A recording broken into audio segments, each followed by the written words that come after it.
And you guys are really energetic. I mean, I can feel it. It's really cool. So Eric caught me in a moment of weakness. I was about to go into surgery for a total hip replacement when he said, "Honey, how would you like to come and do this or be on a panel or something like this?" It's April 1st, which is February, right? And I'm going, "Oh, sure, I'll be fine by then." It's taken a little longer than I had hoped, so I will be here through lunch, but then I have to run off to physical therapy. Hobble off. Okay, so catch me before the end of lunch if you have any questions after this. Luckily, when I came out of the drug-induced stupor of recovering, and I said, "Eric, what do you want me to talk about?" He said, "Life." I said, "Okay, I can do that." And so this talk is computer science and me. And I currently am a senior interaction designer at Bloomberg LP. I've been there since July. But we're going to go back, instead of 4 years for Heather's talk, we're going to go back 40 years. And she has great detailed advice. I've been reflecting on more macro level advice, but you'll see. So the first thing I want to do is talk about what is computer science, because I was actually surprised at the definition when I eventually got into it. And you might be surprised at this definition too. Oh, hold on 1 second. Pull that. And I learned Prezi to do this. Okay. So this was a letter to Science magazine in 1967 from some of these men, Alan Newell, Alan Perlis, and Herb Simon, were the beginners, the starters of Carnegie Mellon's computer science. Herb Simon's a Nobel Prize winner. Alan Perlis went off to Yale, I believe. Alan Newell, Turing Award winner with Herb Simon.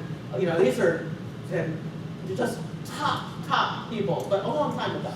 Okay, so they were defining computer science in this letter, and they were saying wherever there are phenomena, there can be a science to describe and explain those phenomena.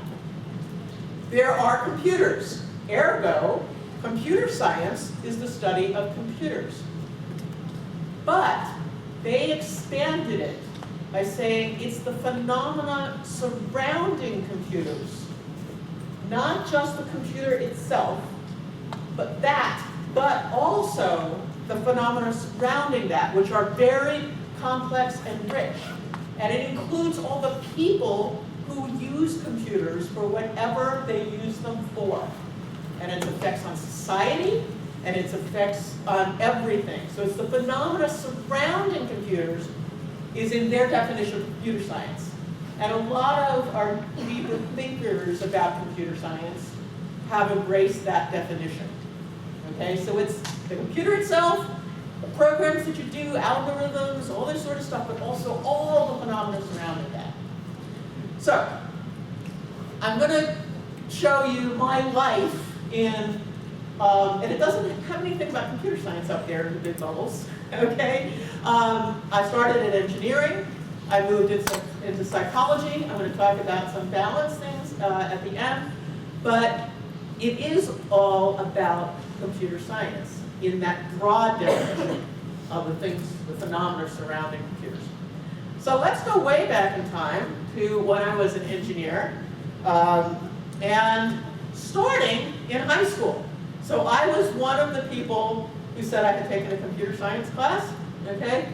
Well, we'll see that a little bit later. But I was a New York City kid, like a lot of you. I grew up in Queens, in Ridgewood, Queens. And my zone high school at the time was famous for drugs and race riots. So this was in the early 70s, actually the late 60s. And the only way I could go to a different high school was if I took 4 years of Latin or pre-engineering. At the time, Brooklyn Tech did not take girls. Okay, that's what I really wanted to do. Okay, but I was not allowed. And so I went to Newtown High School, which had a pre-engineering program at the time. It was integrated with the college-bound course there. I was a tech kid in the pre-engineering program at Newtown High School. But it was an accident. I didn't really plan to do this. I liked math in middle school, okay? But it was this other force of, I don't want to go where there's drugs and race riots, as much drugs and race riots. But what I found was a whole bunch of new interests when I was there, okay? I discovered that I really liked math. I really liked science. I was a whiz at drafting, man. I could twist that pencil to make that line perfectly the same size all the way along across. And I was a great shop. I loved shop. I made all these things in machine shop and automotive shop and all that sort of stuff. So there was opportunity that I didn't know I had that I got just by an accident. So accidents can happen. Okay. I did have my first programming class as a high school student in 1972. It wasn't actually in my high school. It was one of these programs sponsored by universities. So I went to Brooklyn Polytech, which is now part of NYU, I believe. Okay. We used punch cards, which you may have never seen. But we weren't allowed to waste space because the college kids had to buy their punch cards. But for the high school students, they were giving them to us, which meant they said we were doing Pascal.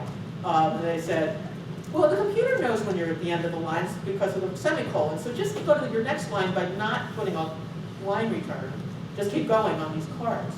So your program was one block of run-on thing, impossible to read, no human-computer interaction there at all. And if you made one mistake, you had to type the whole deck over. So it was a very bad thing to do. But it gave me terrible habits.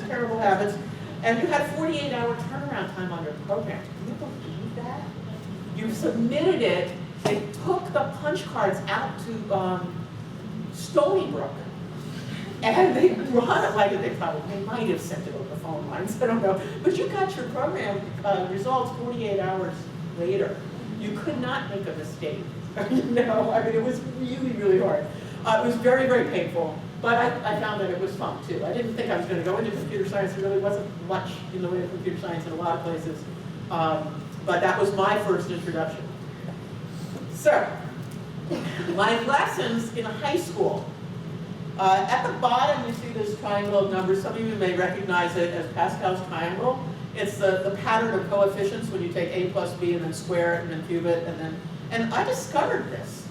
And I brought it to my math teacher. I said, look at this pattern. And he said, you just discovered Pascal's Triangle. And I was really disappointed that someone had seen this before me. However, it's so many years ago, okay, but still, I learned that I could discover something, and that it was tremendously rewarding, even if someone had seen it before. So this was a really important thing that I took to heart in high school. So I went off to college, New York City kid, went up to upstate, went to Cornell. And I was an engineering student. I was engineering physics. Why? Because physics was my favorite class in high school. The favorite class phenomena happens a lot in college majors. But I discovered that I really shriveled into a little ball when I wasn't in New York City. And I missed my dog. This was really hard for me. So I transferred. Okay, I went to the Virginia downtown. Okay, and I learned that rarely are life decisions cast in concrete. You can change your mind. When I went to Cornell, I thought I was making a 4-year decision. It was hard to change my mind.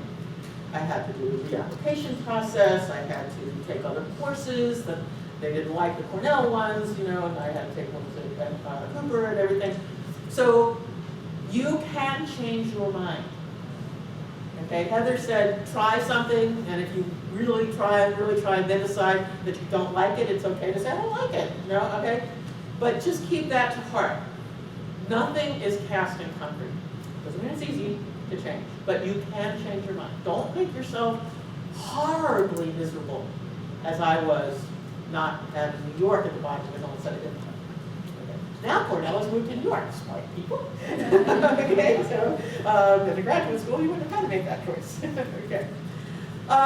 So while I was at Cooper, I had an unpaid internship at the World Trade Center. And what I did, basically, they stuck me in the computer room, which was down in the 6th level basement, where they were controlling all the air conditioning and heating. And it was all computerized. This is a building that was all computerized. This was amazing. So I learned about this really complex computer system, and then the union found me. So they stuck me with a mechanical maintenance man to just follow him around. This was just a couple of weeks in the spring break, winter break.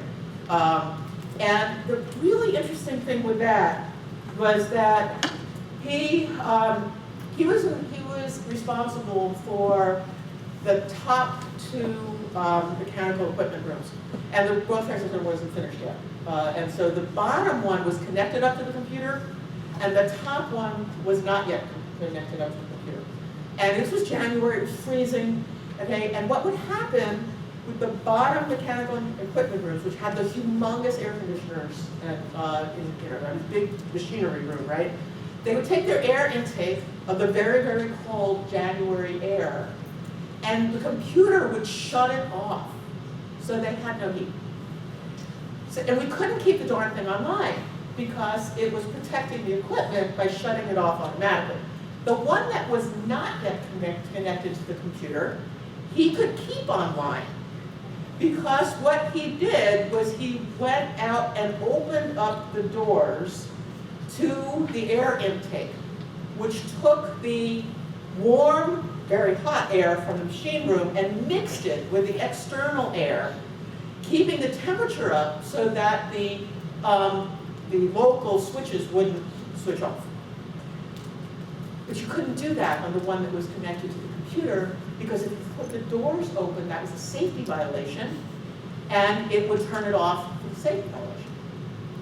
So this computer system had forgotten some stuff, okay, and was not working for this big, sophisticated building. So what I learned there was that computer system designers really need to understand the real world, okay? Here they had conceptual drawings, okay? They knew, ideally how things would work, but knowing what those people on the ground really know is so important, okay? So I realized that I had been a computer user up until that point, but this was the first time I was critical of the computer systems. I was like, they did something wrong. Those designers didn't take enough into account. So this was really kind of my first step into becoming a computer system designer, when you observe that what you've been presented with is could be better. Okay. So I'm finally an engineer. I have graduated from Cooper Union with my mechanical engineering degree, and here I'm putting together a computer at the mechanical casings of the computer at Bell Labs, where my first job was as a mechanical engineer. They immediately sent me off to school, okay, and I went to Stanford for my master's in mechanical engineering. I also discovered I hated California. The weather's the same every day. What happens? There's snow in the autumn, and the rainy days, and the sunny days. It's all sunny days. So I didn't like California. But when I came back, I was a better mechanical engineer. And actually, I was in the mechanical engineering design program. So if you folks, have you ever heard of a design firm called IDEO? It's a very famous design firm. This started by a guy who was at this program at the same time I was. Okay, Tom Kelly. Dave Kelly, my brother's Tom. Who's now started the design program at Stanford. Okay. So I was a mechanical engineer. I actually designed casings around things and heat flow and all that sort of stuff. But then I moved into systems engineering because that seemed like more fun. Like, what are the functionality going to be, and how are we going to specify these data and telecommunication systems? And this is the phone that I worked on. It was called Merlin. It actually has a Wikipedia page. It's still selling after 40 years. Okay? But what I discovered, I was writing 500-page specifications. Okay? And I wanted to know, would people be able to learn and use what I was specifying? Okay, I had no idea about that. I was just writing stuff out of my head. So I went off to school again, okay, but not really off. I just went at night to Stevens, across the river. And at that time, they had a program called Human Factors, which is an applied psychology program. I looked up recently. I don't think they have this program anymore. And I got almost a master's in human factors. I was like one course away from getting that master's in human factors when I decided that well, I'll tell you what happened. I didn't quite make it there, but very close. What I found was this new field called human-computer interaction. Human factors has a lot to do, it came out of World War II, where pilots were crashing planes, and they needed to save those planes and save those pilots, and so this science of human factors had a lot to do with knobs and dials and having people see things and reach for things and not make mistakes. But human-computer interaction now is a relatively new field, had a lot more to do with information that's coming in the head, not as much physical. Okay, and there was an enormous potential for that discovery and contribution because it didn't know very much. This was in like the 1980s. Okay, so I decided I was going to go into human-computer interaction. I have a mantra that I'd say, what do? I beat psychology into a shape that engineers can use. Okay, so you don't have to go off and get a PhD in psychology because I've helped keep that in, and other people in this field are making it easier. Just like Heather was saying, some of these tools make statistics easier for people to use without having to go get a degree in statistics. We have tools that help make psychology easier to use without having to go get a PhD in psychology.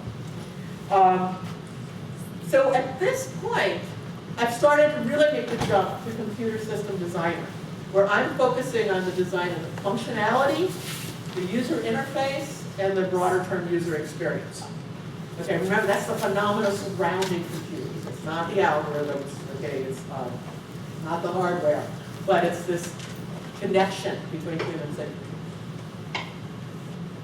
So I also learned that sometimes a master's is not enough. And that's why I didn't finish my master's at Stevens. I went off to get a PhD. I realized that without a PhD in psychology, you can't be taken seriously. It's not true in computer science. You can be taken seriously as a professional in computer science without a PhD, but not really in psychology. If you don't have a PhD in psychology, you're a bank teller. So I had to go off to school in psychology. That's where we are. Okay. So I went to get a PhD in cognitive psychology at Carnegie Mellon. I love Carnegie Mellon. It's a fabulous school. Pittsburgh is really nice too. Okay, it's really, and it's getting nicer all the time. It actually has some restaurants now. Okay, not so much when I got there in 1983. And what I learned there is you really have to know your stuff. Okay, so I had to work really hard to learn psychology after I had a bachelor's and master's in engineering. Remember, those decisions are not cast in concrete. I thought I was going to be an engineer. Well, now I'm going to be a psychologist. But changing those things have consequences. I had to learn a whole new field. Okay, so I had to work really hard. And as Heather was talking about mentors, part of what I learned is that who you work with can matter more than what you do. Okay. The people that I saw and worked with at Stevens, no slouches, they're good people, okay, but they weren't this level. This is Alan Newell, Turing Award winner, one of the creators of several fields inside computer science, artificial intelligence, computer architecture.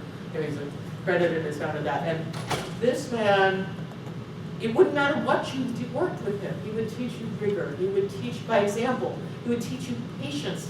He would teach you excitement. He would teach you how to love what you're doing and be respectful of everyone around you.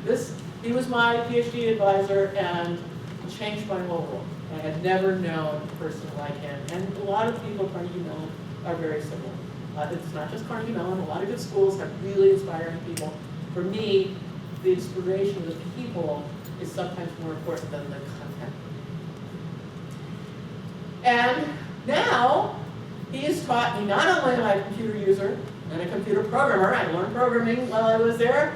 I had to take graduate level courses in AI, which meant I had to take sophomore level classes in computer programming. You know, I mean, and boy, let me tell you, I was 29 when I took that sophomore level class, that readout class, and I was, talked about not knowing things.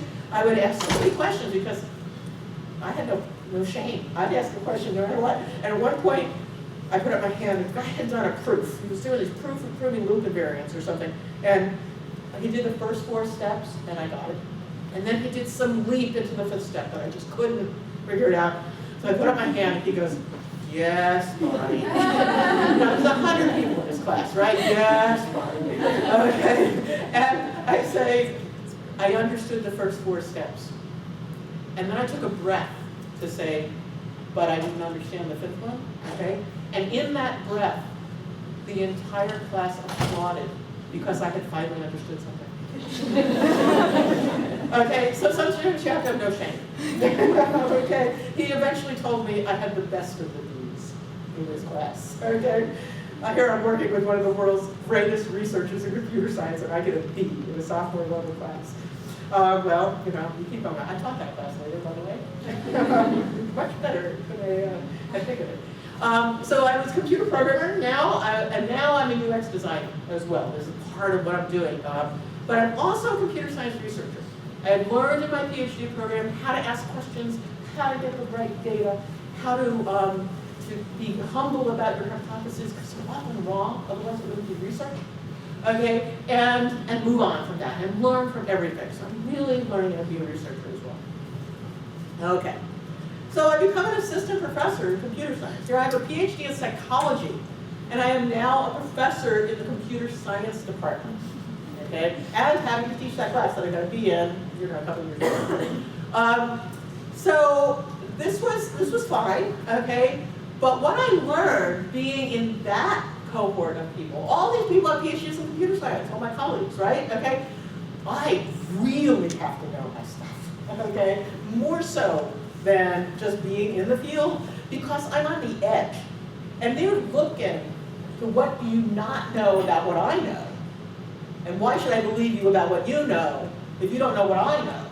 Okay, so you really got to do that, and you really have to work hard to pay your dues, like teaching that class that was so hard, okay?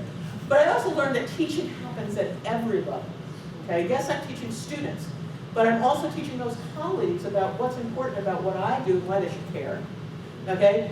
I'm teaching new employees, I'm teaching management about why what I'm telling them is important, okay? I'm teaching all the time. So being able to speak, being able to communicate, being able to write, unfortunately those are things that you probably need forever, okay? So now, keeping up with what I'm doing, okay, I was a computer user, computer programmer, I don't give up those things, UX designer, computer science researcher, and now I've added teaching, both computer science and psychology. So, we decided finally that CS was not all, or the computer science department was not all of what CS was. Remember, those computer science professors had written that definition of the computer science as a phenomenon surrounding it. So we started a new department within the School of Computer Science at Carnegie Mellon called the Human-Computer Interaction Institute. It is an actual department that grants degrees at the undergraduate, master's, and PhD level. Founded about 1994. So this was probably the first department in the country, or maybe even in the world, that was just human computer interaction, full degree granting. I eventually became a full professor. I was the founder and director of the Masters in Human Computer Interaction, which has produces user experience designers, true merging of computer science, behavioral sciences, both individual and social, and design from the Fine Arts School. So this is where I had my home for about 20 years. Well, not quite, so 94 to 2004. I can't do the math. Okay, 15 years. in the Human-Computer Interaction Institute within the School of Computer Science at Carnegie Mellon. I did a lot trying to take a break. When you're in academia, that's called a sabbatical. Okay? So my first sabbatical was in 1999, and I went off all the way, about 5 blocks away, to the Software Engineering Institute, which is another institute within Carnegie Mellon, where I worked with a wonderful man. Remember that working with people was really important. I really wanted to work with Len, fabulous guy. He is a software architect. He's author of several books in that area. You may actually use the software architecture in practice. It's got many editions. It's the most popular software architecture textbook for undergrads, at least a few years ago, last time I looked. Great guy. Okay. So he taught me to be a software architect as well, not just the programs, but how do things connect to each other. And we worked on how do software architecture decisions impact the eventual user experience, because they do. What I discovered is that working between disciplines is, within this usability, HCI, user experience stuff, and software architecture, CS, is like sitting on a barbed wire fence. Okay? It's really uncomfortable. Okay? And you keep feeling like you want to jump into one or jump into the other, okay? Because it's really uncomfortable on that fence, but it's so rewarding. Because nobody else is thinking about that. Okay? So it was really, really exciting. Len and I worked great together. We continued to do it after the sabbatical, like 1 day a week for about 10 years. And the other thing he taught me is you pick conferences by where they are. Okay? I went to the best conferences when I was working, well, the best place is Crete. We went to a wonderful conference in Crete, okay, and it actually was very valuable for different reasons than the ones that are really big conferences. Okay? But anyway, he took me a lot of places. He likes to say he's given a talk on every continent except Antarctica. He's still working on that one. Okay? But great guy and a great life lesson too. Okay? I went back, of course, but a decade later, after all that work, time to take another break. Okay? My second sabbatical, 10 years later, was to IBM, research in Yorktown. And this group I worked with, they're a human-computer interaction group within IBM, and a researcher, and real researchers. Again, that's kind of an accident. They had a problem they were working on that could use my particular research. And so they had money that they could pay me out of, and that was nice.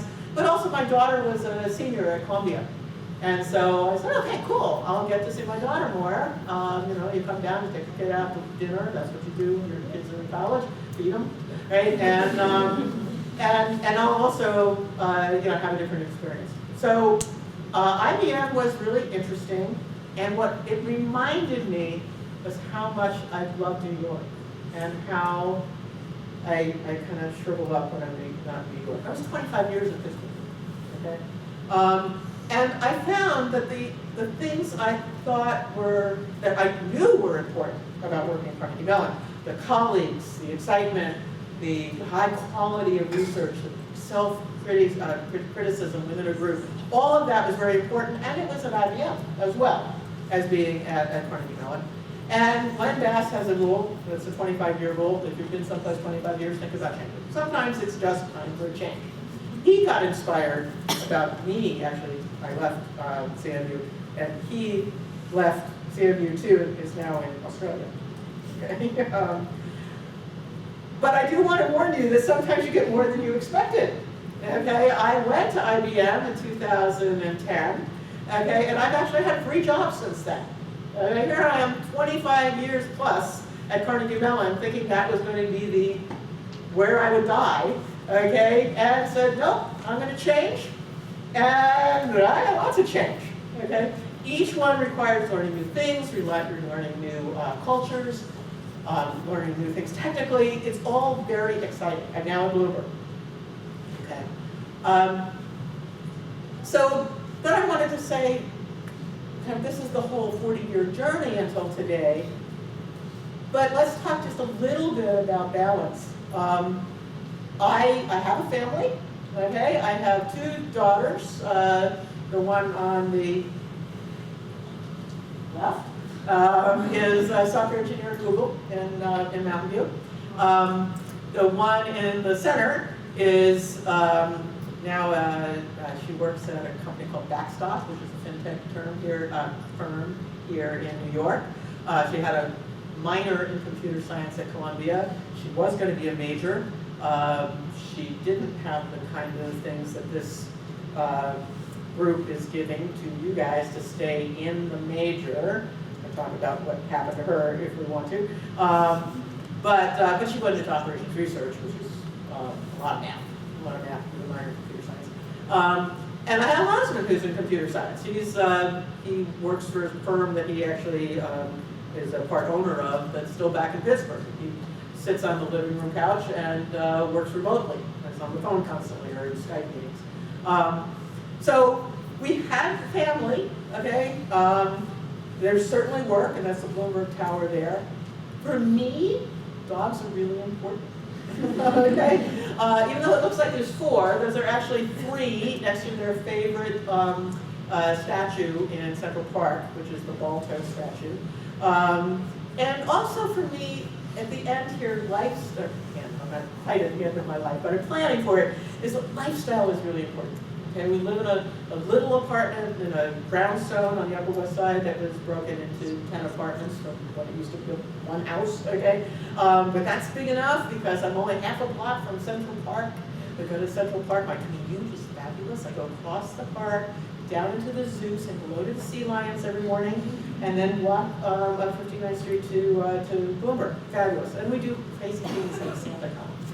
Okay. So these things, for me, the quality of life is really all that matters. For a long time, quality of life was so wrapped up in valuable work. But there was always a component of family. Lifestyle was not so worrisome when it was all work and family.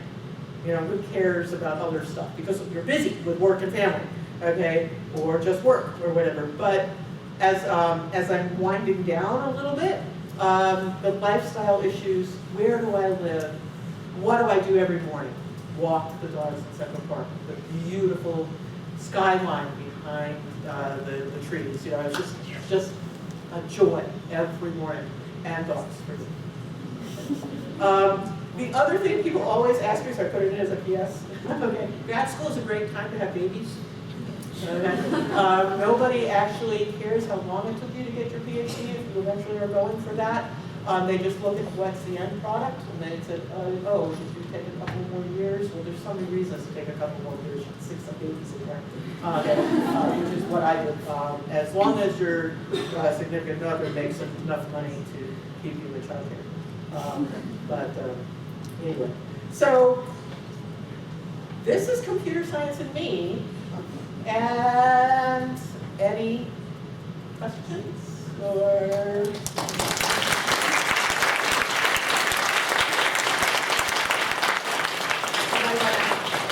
Oh, I should have said, I also want to say if you want to email me or anything, it's easy to remember. Just send it to my Gmail account, BonnieJohn@gmail.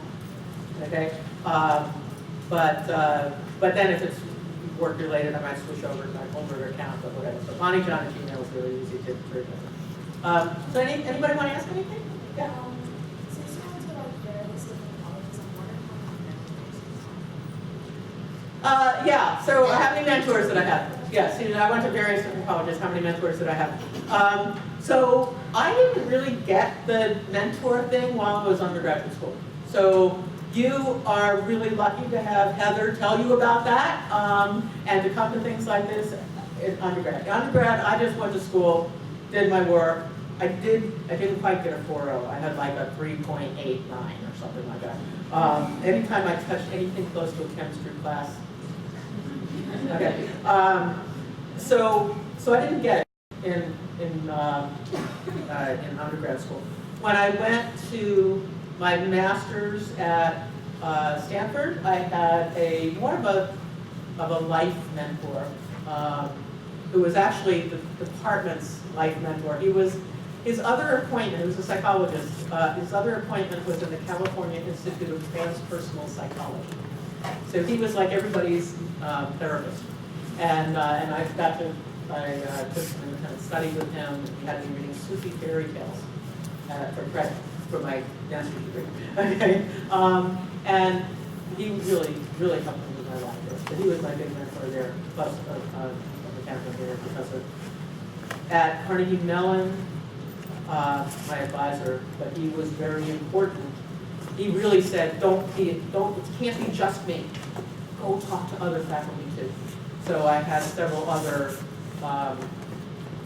psychology mentor. I had a computer science, 2 computer science mentors, one a woman in computer science who had nothing to do with my field, but she really helped me in my career, and I helped them, you know, because I had other things to say that they weren't normally hearing. So I'd say maybe 5, and then more for industry. Yes, mentors all over the place, but I didn't get it until after I was in grad school. So get it earlier. I mean, get it. That's kind of thing. And then go out and get it. Eric's like these folks. No, I've got a microphone now. So. Oh, okay. So Eric has a microphone Other for the questions? question. Oh, I'm pretty loud. Okay. Okay. You said you were going to talk about your daughter. I mean, the example of why she did not end up majoring in computer science. Oh, I could do that. Yeah, she didn't know what she wanted to be. And Columbia doesn't make you declare a major until at least your sophomore year, right? So in her freshman year, she had lined up a summer job with an interior designer. And 2 weeks before the semester ended, this person called her up and said, I don't actually need you for the summer. Oh, you know, and so I sent out email. I never did this for my kids. I never sold their Girl Scout cookies. I never, you know, like they were on their own, okay? But this poor kid, this was not her fault that she had nothing to do for the summer. So I sent out to all the Carnegie Mellon professors and said, you know how you forget to hire undergrads until all the good ones are gone? I said, well, I've got a smart one who, through no fault of her own, has no summer job. And I was contacted by Jessica Hodgins, who was then running a program for summer jobs for women in computer science to keep them in computer science. And she also happens, she's now head of the Disney lab, she was in computer graphics. She said, I didn't get enough applicants for my program this summer. So if she has any thought that she might be interested in computer science, have her apply and I can accept her in it. And so she did that, and she actually worked with Jessica. She came back to Pittsburgh, she worked with Jessica. She did a lot of computer graphics stuff. They sent her to the ACM's graphics conference, what's it called? SIGGRAPH. She met all these people. She even met graduate students from Columbia. It did exactly what it was supposed to do. Got really excited about computer science. She went back to Columbia. She was in a computer science class. There were 2 females, and the other one was a much older returning woman. You know, would run out of class because she probably was having to go pick up her kids or something, okay? And so my daughter was all alone, and she said that she would like sit down next to somebody, some guy, and he'd get up and move. You know, and she said, Mom, I don't want to set myself up for having no friends for the rest of my high school career. By the time she kind of figured that out, she had enough classes that she could get a minor, okay? But it was the social thing and the support back at the university after she got all this excitement with the type of program, you know, similar to, you know, it's kind of in the same realm as this session. So it's really important for the schools to have a way to follow up. And I actually wanted to say that to Nathaniel, somehow figure out how to get things to follow up back in the high schools and also the summer, the programs we're talking about. How do you get that support back when they go back to school? So that, it was really sad. It was not terribly long ago. And I had an apartment with a woman at the time. And I did talk with Columbia people about it, you know, how do we do this? And I'm assuming they're doing it better. But it was really sad. What? Don't, I was going to say, don't assume. don't assume, oh no. Don't assume that it's any better now, and I'd love to follow up on that, and clearly even having faculty members who are women in CS is not doing the trick. Yeah. Any ideas for those of us who are trying to figure out how to address this within There's a couple of things. So for instance, assigning homework groups instead of letting them pick their own.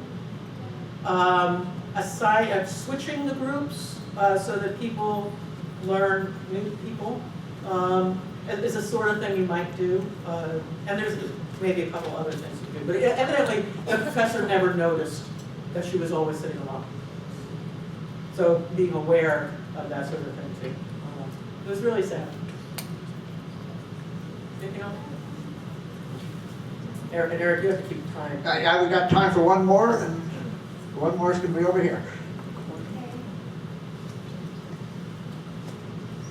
So each time you decided to further your education, to what extent did cost factor into where you applied and where you decided to go? Yeah. 0. So for me, I was lucky in that I had really good grades in high school, so I had good scholarship packages for the places that I could go to college. Cooper Union at the time was free, so I went to Cornell with a good scholarship. Cooper Union at the time was free, and I lived at home, so there were no living costs other than living at home. When I went to school, while I was working at Bell Labs, they paid me. First, they sent me off to school for a year. They totally paid my engineering salary while I was there, plus all tuition. When I went to school at night, they did tuition reimbursement. That part was really, really lucky. When I went to a PhD, I did go from being a full engineer's salary, someone who was 5 years already, 6 years in the field, an engineer's salary, and I was going to be cut to a graduate student stipend.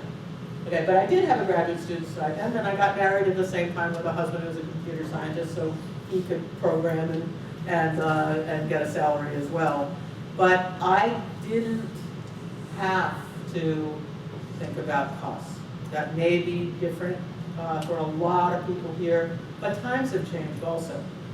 There are things available sometimes. As the head of a master's program, I would tell people the United States of America values undergraduate education in its populace, and therefore there are lots of scholarships and loans, and it values PhDs. So there's a lot of fellowships and research fellowships and teaching fellowships, and it couldn't care less about masters.